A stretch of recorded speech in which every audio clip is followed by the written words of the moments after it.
What did a teacher say that stuck with you? My third grade teacher. She told my parents that my brother, 1 year ahead of me, should probably be tested for ADHD because he showed a lot of signs. My dad threatened to have her fired over it. When I was in her class the following year, she saw that I was deeply struggling too, this time with probable dyslexia.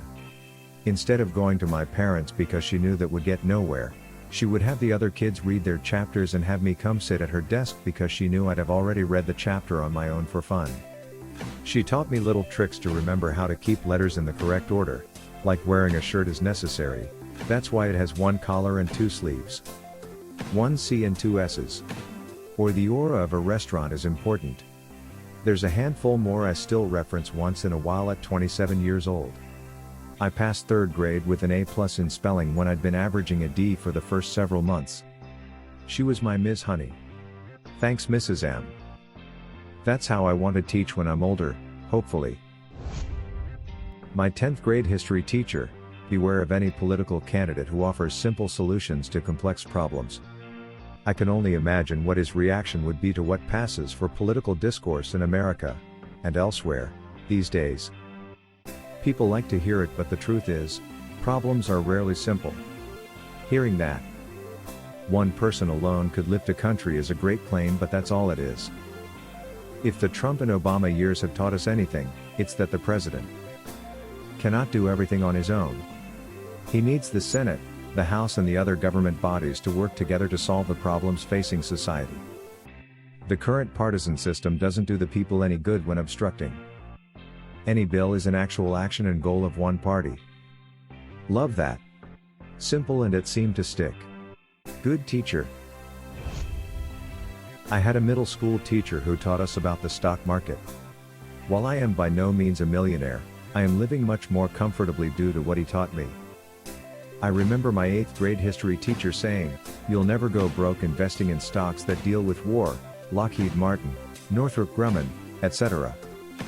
That's an unusual and interesting answer. Anything specific? Grade 11 English teacher. In a regular conversion there is a back and forth. Clarification can be requested. Additional details can be provided. When communicating and writing, these opportunities rarely exist, and so it is important to be precise and clear in what we say. It is also important to learn to read properly so you can understand what you're reading without additional communication being required. It is painful how many arguments I see online from people who can neither write effectively nor read correctly. Clarity, especially in written communication, is such a difficult skill for many, it seems, or at least 75% of my company. This isn't some essay you left till the last minute and you need to hit a min word count. Stop fluffing up what you're writing about and precisely describe the issue. That's why my college language arts professor was the best. Our essays didn't have a minimum page or word count. Just get your point across and turn it in. It's my job to lecture. It's your job to be a sieve, not a sponge. Basically sift out the good information, or find what works for you. Don't just absorb and repeat whatever is said. People laugh when they hear truth. If you want to do comedy, you got to remember this. Let me measure your height. This teacher apparently loves to measure his female students' heights. I was also one of the victims. When he measured our heights, he also placed his hands on our. We were just middle schoolers at the time. What the F, that's actually wild. As a teacher, this kind of stuff pisses me off. This needs to be stopped. In middle school, I was reading a particularly period piece themed novel. There was a word I couldn't quite figure out even with the sentence content. During downtime, in which we were allowed to do what we wanted quietly, I asked my instructor what the word meant. Immediately they scoffed that I didn't know myself and said I shouldn't be reading books of that level if I didn't know the words. Mind you, this was the only time I had ever asked for a word definition.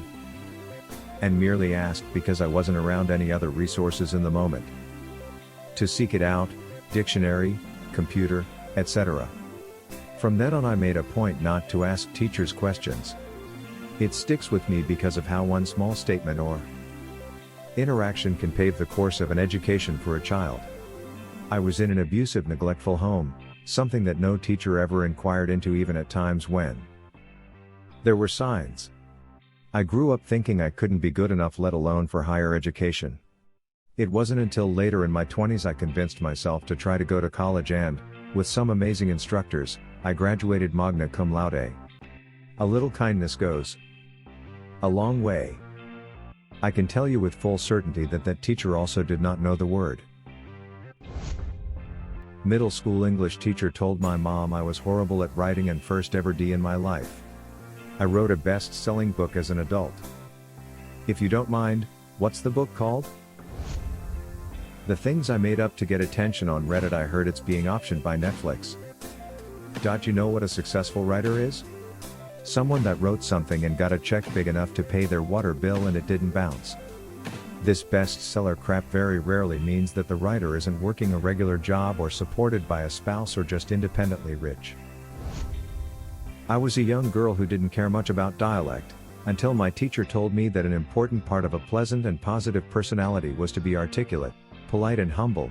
I will never forget that because of how it changed my life and my perception after that. You're either stupid or lazy. Why not both? Cancer isn't a death sentence. For context, that teacher had just found out about me having cancer. Thankfully it was caught early and easily treated. My freshman year of high school, and this teacher was the one I liked the most of all my teachers that year because he was completely honest about him fighting cancer 2 times in the past 20 years. He also invited me to after-school tutoring so I could ask him questions about cancer treatment so I wouldn't be scared or nervous going into treatment. That teacher passed away this year from late-stage cancer, but he had cheered the loudest for me at my high school graduation. Freshman undergrad advisor said I shouldn't try to get into med school cause I didn't ace my high school statewide chem and physics regents exams. Currently in med school. College professor. I had a few classes with her over the years and she knew I was a single mom. The last exam of the last class for my degree was with her. When I handed it in, she looked me in my eyes and said, "The kids in this room will never understand what you've just accomplished. You are head and shoulders above everyone else here." I walked outside and cried. Took me until 27 to get my degree, but I got it. Congrats. Psychology teacher, 107. You will never forget this number for the rest of your life. What's its significance? Was likely a chapter on memory. One day, I was feeling some of my worst. Maybe not physically, aside from being tired, but mentally. This was high school, sophomore year. I go to my first class of the day early, sit down, lay my head on the table and stare off into space. My English teacher, bless her heart, walked in and saw me, and actually asked me if I was alright. I have never once been checked up on like that by a teacher before or since. Folks, if you get a teacher that cares about your well-being, be a good student for them even if you aren't for anyone else. I tried to be that teacher when I taught high school. I'm sorry that you didn't experience that more often. My thing was, if you're having a really tough time, you can't take it out on other people. It just isn't an excuse. But you can tap out, give me a subtle signal and I won't call on you and I won't give you a hard time if you put your head down and zone out. We all have our days. Consider subscribing if you enjoyed this video and if you want to see more of Reddit Universe.